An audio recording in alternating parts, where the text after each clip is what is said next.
பற்றிக் கொள்வேன்.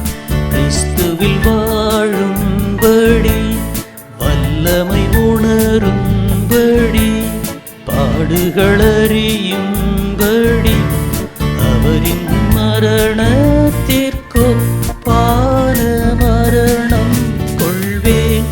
மரணத்தை ஜெயிக்கும்படி மீட்பை அடையும்படி தகுதியாகும்படி அனைத்துமே நஷ்டமும் குப்பையும் ஆகும் என்பேன். என் இயேசுவை அறிகிறோம், அறிவீர்க்காக நான் அனைத்தையும் வீணென விட்டிடுவேன்.